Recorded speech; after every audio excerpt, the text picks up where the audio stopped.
Hello guys, welcome to cinema angel. So guys, इस video में मैं Sambhavam Adhyayam Onnu means incident chapter 1 movie का एक रफ एक्सप्लेनेशन दूंगा and it will not be scene by scene repetition of the movie. जितना भी detail मुझे याद आ सकता है आई विल गिव इट। तो चलिए शुरू करते हैं। तो इस मूवी के मेन कैरेक्टर का नाम है आनंद एंड हम देखते हैं कि वो एक हॉस्पिटल में है। उसकी वाइफ प्रेग्नेंट हुई होती है एंड उसके वाइफ की डिलीवरी 1 महीना अभी बाकी थी, but at the same time उसको कहीं दूर कोच्चि से उसका ट्रांसफर हो जाता है। बाय द वे वो एक पुलिस ऑफिसर होता है एंड क्योंकि उसने एक सीनियर ऑफिसर को सैल्यूट नहीं किया होता, उसको ट्रांसफर दे दिया जाता है एज अ पनिशमेंट टू एक गांव में, जो कि जंगल वाला गांव है बेसिकली। तो यहाँ पे आनंद सोचता है कि अभी डिलीवरी के लिए 1 महीना है, मैं अभी ज्वाइन करके लीव लेके आ जाऊंगा 1 महीने के बाद। तो आनंद यहाँ पे नए पुलिस स्टेशन में भर्ती के लिए चला जाता है। अब जैसे ही आनंद उस गांव में पहुंचता है, उसको एक फ़ोन कॉल आता है। उस फ़ोन कॉल में उसको पता चलता है कि उसकी बीवी की डिलीवरी आज ही हो गई थी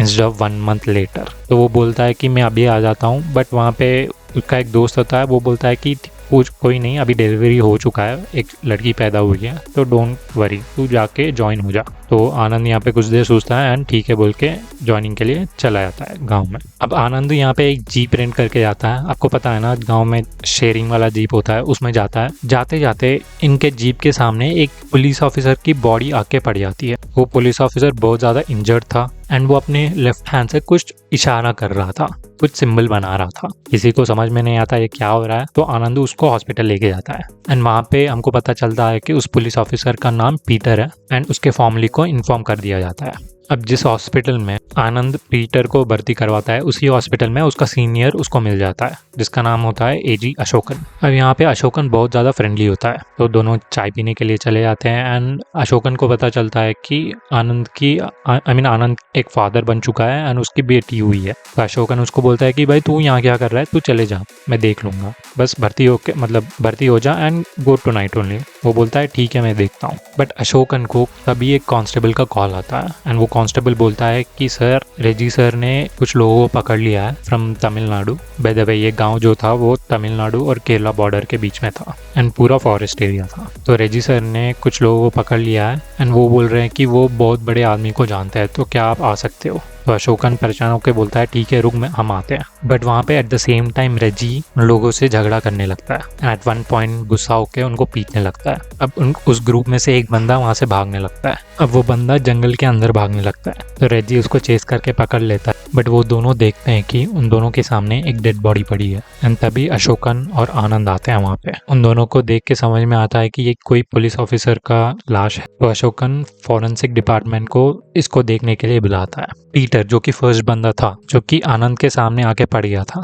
उसके पास से एक वॉकी टॉकी मिलता है इनको। आनंद उस वॉकी टॉकी को अपने साथ कैरी कर रहा था एंड जब वो दोनों अशोकन और आनंद रेजी के पास आए थे उस जंगल में, तब उस वॉकी टॉकी से आवाज आ रहे थे किसी बंदे के। तो आनंद और अशोकन उस वॉकी टॉकी को सुनने लगते हैं। रेजी भी पास में खड़ा हुआ था। तो उस साइड से एक इंस्पेक्टर स्टीफन जॉर्ज नाम का बंदा हेल्प के लिए पूछ रहा था। वो बोल रहा था कि मेरा पैर इंजर्ड है, मुझे हेल्प करो, मैं जंगल के अंदर में फंसा हुआ हूँ, यहाँ पे एक मंदिर है उसके आसपास ही हूँ मैं, प्लीज आकर मुझे बचाओ। नो, क्योंकि वो बंदा तमिल में बात कर रहा था, सब लोग पल्ला झाड़ने लगते हैं, ये तमिलनाडु पुलिस का काम है, हम छोड़ के चले जाते हैं वगैरह वगैरह। बट वो पुलिस ऑफिसर बोलता है कि मेरी एक बच्चा हुआ है, मुझे उसको देखने जाना है, ऐसा करके कुछ बोलता है। तो यहाँ पे आनंद पिघल जाता है एंड वो बोलता है कि हमें उसकी हेल्प करनी चाहिए, पता नहीं वो कब आएंगे वगैरह करके। तो अशोकन यहाँ पे थोड़ा देर सोचता है एंड वो बोलता है कि ठीक है चलो चलते हैं उसको बचाने। यहाँ पे रेजी थोड़ा रेजिस्ट करता है बट आनंद उसको ईगो को हर्ट करता है। वो बोलता है कि भाई तू डरपोके, तू चले। तो रेजी ना चाहते हुए भी उनके साथ आता है। अब ये तीनों जंगल के अंदर तमिलनाडु पुलिस ऑफिसर को ढूंढ रहे थे। अब यहाँ पे एक बैक स्टोरी आता है। बैक स्टोरी ये है कि ये तमिलनाडु पुलिस ऑफिसर उस जंगल में गए कैसे। तो इनका एक ग्रुप था 7-8 लोगों का, वो कुछ प्रिजनर्स को एक जगह से दूसरी जगह ट्रांसफर कर रहे थे एंड जब ये जंगल आया तो उन चोरों ने इन पुलिस ऑफिसर पे हमला कर दिया। क्योंकि पुलिस ऑफिसर सो रहे थे तो उन चोरों ने मौका देखकर पुलिस ऑफिसर का गन ले लिया एंड उनके ऊपर तान दिया। तो यहाँ पे स्टीफन जॉर्ज उनका मेन बंदा था, तो उसको ना चाहते हुए भी इन चोरों को छोड़ना पड़ा एंड वो चोर जंगल में चले जाते हैं। बट आखिर में यहाँ पे स्टीफन जॉर्ज को हायर अथॉरिटी को जवाब देना था, तो वो भी इन चोरों को ढूंढने के लिए जंगल के अंदर चले जाता है, उसका एंटायर टीम। तो दैट्स हाउ तमिलनाडु पुलिस उस जंगल में गई थी एंड अब वो चोर जो कि जंगल में गए थे वो एक एक करके इन पुलिस ऑफिसर को मार रहे थे एंड उन पुलिस ऑफिसर में से एक है पीटर, जिसका पहले आनंद के जीप के सामने एक्सीडेंट हुआ था। ठीक है, I think it's clear now Tamil Nadu police के बारे में। तो I will go back to the present time, जो कि रेजी, अशोकन और आनंद स्टीफन जॉर्ज को ढूंढ रहे थे उसकी हेल्प करने के लिए। तो तीनों अंदर ढूंढ रहे होते हैं एंड उनको एक मूर्ति दिखता है, एक प्रो वाला टाइप मूर्ति था जो कि अपेरेंटली पुराने ज़माने के भगवान थे। तो स्टीफन जॉर्ज बोलता है मैं उसी मूर्ति के आसपास, मतलब उस बाय द वे वो एक मंदिर है, उसी मंदिर के आसपास हूँ, प्लीज़ मुझे ढूंढो। तो ये तीनों उसके आसपास ही ढूंढने लगते हैं। Now at that point Ashokan को एक कॉल आता है एक कांस्टेबल के पास से, जो कि हॉस्पिटल में था। एंड वो बोलता है जो पीटर अभी जो हॉस्पिटल में है उसकी फैमिली आई थी, वो देखने में 30 साल का लगता है बट उसकी वाइफ 50 साल की है एंड वो 30 साल पहले उस जंगल में गायब हुआ था। अब अशोकन और आनंद सुन के ये घबरा जाते हैं, मतलब उनको कुछ समझ में नहीं आता ऐसे कैसे हो सकता है, वो 30 साल पहले गायब हुआ था एंड वो सेम स्टेट में 2024 या 5 में अभी मिल रहा है उनको। तो रेजी ये सब सुन के उसका दिमाग खराब हो जाता है एंड वो वहाँ से चले जाने के लिए वापस मुड़ जाता है। बट अशोकन और आनंदू स्टीफन जॉर्ज को ढूंढने में लग जाते हैं।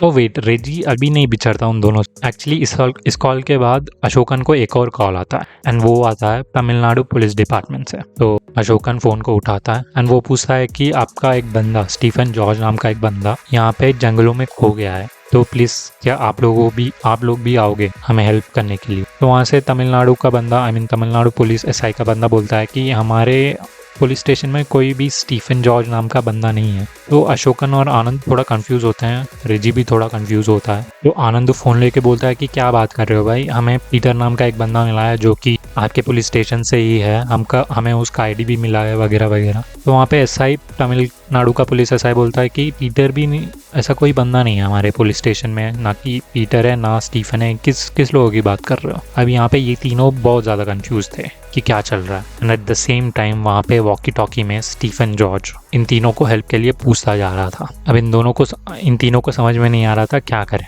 तो अशोकन वॉकी टॉकी को फ़ोन के सामने लगा देता है एंड दोनों को बात करवाता है। वो दोनों बात करते हैं, स्टीफन और तमिलनाडु पुलिस का एसआई। देन हमें पता चलता है कि एक्चुअली स्टीफन जॉर्ज जो बंदा है वो 1994 26 अप्रैल को गायब हुआ था एंड उसकी पूरी टीम उसी दिन गायब हुई थी। एंड ये तीनों प्रेजेंटली है 2024 में। यहाँ पे रेजी का दिमाग खराब होता है एंड वो इन दोनों को छोड़ के चला जाता है। आई एम सॉरी, वो पहले नहीं जाता है, अभी जाता है। अब यहाँ पे अशोकन और आनंद को फिर भी उम्मीद थी कि शायद तमिलनाडु पुलिस ने कुछ मिस्टेक किया होगा, शायद वो कुछ कंफ्यूज हो गए होंगे, तो ये ढूंढते रहते हैं। अब स्टीफन जॉर्ज बोलता है मैं एक पीपल के पेड़ के नीचे हूँ, वहीं पे आ जाओ। तो इन दोनों को एक पीपल का पेड़ मिलता है, दिखता है एंड वहाँ पे जाके देखने पे इनको स्केलेटन्स दिखते हैं। तो या जो भी बंदे का साउंड आ रहा था वो 1994 से आ रहा था। तो या guys, this is a interval block. मैं और फास्ट चलूंगा यहाँ से। तो इन दोनों को पीपल के पेड़ के नीचे एक स्केलेटन मिलता है, but at the same time walkie talkie से साउंड आता है कि मैं पीपल के पेड़ के नीचे ही हूँ एंड मैं कोई एजी अशोकन नाम के बंदा है जो कि पुलिस ऑफिसर है, उसको टकरा के नीचे गिर गया था, जिसके वजह से मेरा खून बह रहा है। एंड यहाँ पे आनंद कंफ्यूज हो जाता है कि 1994 में एजी अशोकन कैसे थे। तो जस्ट टू कंफर्म आनंद उस स्टीफन जॉर्ज को उसका ईयर पूछता है एंड स्टीफन जॉर्ज बोलता है मैं 26 अप्रैल 1994 में हूँ, ये प्रेजेंट डे। एंड ये दोनों बहुत ज़्यादा शॉक्ड हो जाते हैं। Now at the same time रेजी इन दोनों को छोड़ के चला गया था ना, वो एक दलदल में फंस गया था। एट द सेम टाइम ये दोनों अशोकन और आनंद रेजी को ढूंढ रहे होते हैं एंड उन दोनों को रेजी मिल जाता है दलदल में फंसा हुआ। तो ये दोनों उसकी हेल्प करने की कोशिश करते हैं। तो ये दोनों रेजी को हेल्प करने की कोशिश करते हैं, बट रेजी के हाथ में एक कट लग जाता है। कुछ देर बाद उसके हाथ से एक खून का ड्रॉपलेट जमीन पर गिरता है, जिसके वजह से पूरा टाइम चेंज हो जाता है। अब यहाँ से हम मोस्टली आनंद को ही फॉलो कर रहे होते हैं, तो यहाँ पे आनंद रिलेटेड स्टफ ही मिलेगा आपको, स्टोरी मिलेगी। तो हम देखते हैं कि आनंद किसी और जगह पहुंच गया है, मतलब सेम ही जंगल में है, किसी और टाइमलाइन में पहुंच गया है। वो देख रहा होता है कि रात हो रही होती है एंड कोई पुकार रहा होता है, एक लेडी पुकार रही होती है, जेम्स कहाँ हो तुम। यहाँ पे आनंद एक लड़की को देखता है जो कि पोर्चुगीज होती है। वो लड़की आनंद को देख के बोलती है तुम कौन हो। के पीछे एक और बंदा होता है, वो लड़की आनंद को मारने वाला ही थी, फिर से टाइमलाइन चेंज हो जाता है एंड वो किसी और टाइमलाइन में पहुंच जाता है। By the way mind you guys, यहाँ पे बहुत ज़्यादा टाइमलाइन चेंजेस हो रहे थे मूवी में, तो मुझे बस कुछ ही याद है एंड शायद मैं उन्हीं को बोलूँगा जो कि इम्पोर्टेंट है। तो यहाँ पे फिर से आनंद का टाइमलाइन चेंज होता है। वो एक बुढ़े अंकल को देख जो कि ट्री में सर्कल वाला लूप बनाते जा रहे थे। फिर कुछ देर के बाद टाइमलाइन चेंज होता है, फिर किसी और टाइमलाइन में जाता है जहाँ वो देखता है एक छोटी लड़की को। कुछ देर बाद फिर से चेंज होता है, देन वो देखता है रेजी को। जैसे आनंद रेजी को देखता है वो उसके पीछे से पड़ जाता है। बाय द वे यहाँ पे रेजी भी भाग रहा होता है फॉर सम रीजन। एक्चुअली रेजी भाग रहा होता है क्योंकि उसने अपने खुद के चाइल्डहुड को देखा होता है। उसकी एक दीदी होती है जो कि इसी जंगल में खो गई थी, तो वो उन दोनों के पीछे भागता है। आई मीन उसके दीदी के पीछे भागता है एंड आनंद रेजी के पीछे भागता है। बट कुछ देर पहुंचने के बाद कुछ ग्रुप ऑफ फ्रेंड्स होते हैं जो कि एक पिग का शिकार कर रहे होते हैं एंड बाय मिस्टेक वो गोली रेजी को लग जाती है एंड जैसे ही उसका ब्लड ग्राउंड को टच होता है फिर से टाइमलाइन चेंज हो जाता है। एंड बाय द वे मैंने एक बात बताना भूल गया, जो रेजी को एक बॉडी मिलता है ना, इनिशियली एक बंदे को चेस कर रहा था, उन दोनों को एक बॉडी मिलती है, वो रेजी की ही बॉडी थी। तो लेट्स कम बैक टू आनंद। वो इस तरह बहुत बार टाइमलाइन चेंज करता रहता है, मतलब वो नहीं करता, होते रहता है उसके साथ। देन फाइनली वो एक बंदे से मिलता है जो कि बुड्ढा था ना, जो कि सर्कल लूप बना रहा है, वो उससे बात करने लगता है। एंड यहाँ पे हमको पूरा स्टोरी समझ में आता है। पूरा स्टोरी मतलब ये टाइमलाइन चेंज क्यों हो रहा है वो समझ में आता है। तो पुराने ज़माने में एक पोर्चुगीज लीडर था जो कि केरला पे राज करना चाहता था या समथिंग लाइक दैट। वो अपने रिलीजन में बिलीव करता था एंड जो लोग मूर्तियों की पूजा कर रहे थे उनको मारकर उनका मूर्ति लेके चला जाता था। तो उसको एक दिन इस मूर्ति के बारे में पता चला, प्रो वाले मूर्ति का। तो वो इनके पास आया, इस मंदिर के पास, एंड वो मूर्ति उठाने की कोशिश कर रहा था बट उठ नहीं रहा था। तो गुस्से में आकर उस राजा ने जो भी लोग उस मूर्ति को पूजा कर रहे थे उन सबको मार दिया। एंड तब एक श्राप पड़ा वहां पे। श्राप ये है, अगर किसी भी बंदे का या बंदी का ब्लड जमीन को टच होता है तो वो एक डिफरेंट टाइमलाइन में चले जाएंगे। एंड अगर साउंड एक मीटर से ज्यादा हुआ, मतलब एक साउंड रेंज से आगे बढ़ा, फिर से टाइमलाइन चेंज होगा। एंड तब से इंक्लूडिंग किंग और उसकी सेना उसी जंगल में फंसी है। And that's how we understand, जब भी किसी का ब्लड जमीन को टच होता है टाइमलाइन चेंज हो जाता है। And that's what was happening with Anand. जब भी वो किसी टाइमलाइन में जाता, किसी ना किसी का ब्लड जमीन को टच होता या किसी इतना शोर आता कि वो टाइमलाइन चेंज हो जाता। अब वो बुड्ढा बोलता है आनंद को, अगर इस टाइम लूप को रोकना है तो जिस वजह से तुम इस जंगल में आए, वो पुलिस वाला जंगल में आया है या मैं खुद ये जंगल में आया, उन सबको तुम्हें रोकना पड़ेगा। तो आनंद यहाँ पे सोचता है कि 1994 में जो पुलिस वाला बैच आया था यहाँ पे, वो लोग एक दूसरे को मार रहे थे, मतलब चोर लोग इन पुलिस वालों को मार रहे। तो अगर उनको ही रोक दिया जाए तो शायद ये सब रुक जाएगा। तो वो पहले तो एक एक चोर को ढूंढ के मारता है एंड सारे पुलिस वालों को इकट्ठा करता है जो कि 1994 में इस जंगल में आए थे। अब यहाँ पे एक ट्विस्ट आता है। ट्विस्ट मतलब एक बात पता चलती है, आनंद का फादर स्टीफन जॉर्ज होता है। ये एक ऐसा ट्विस्ट था कि हालांकि स्टोरी में ज़्यादा महत्व नहीं देता, इंपॉर्टेंट नहीं है, बट हाँ ये एक बात है।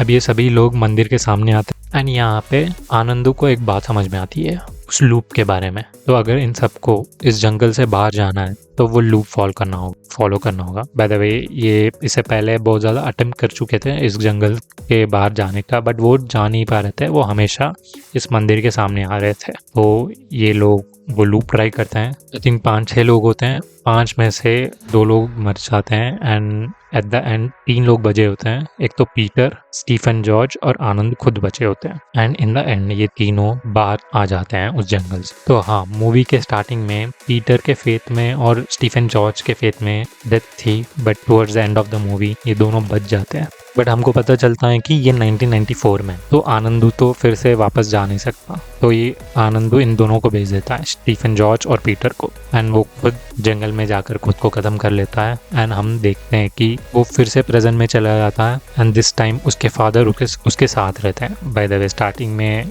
आनंदू अनाथ होता है क्योंकि उसके फादर जंगल में ख़त्म हो गए थे। तो हाँ, अब और कुछ सीन्स है वो ज़्यादा इंपॉर्टेंट नहीं है, वो टीज करते हैं सेकंड पार्ट को। अगर आपको चाहिए तो मैं थियरी के साथ एंड कुछ ओपन पॉइंट्स के साथ एक और वीडियो बना सकता हूँ। Please comment it down if you want it. Please comment down just yes, new video, something like that. Okay, thank you for watching this video. Bye.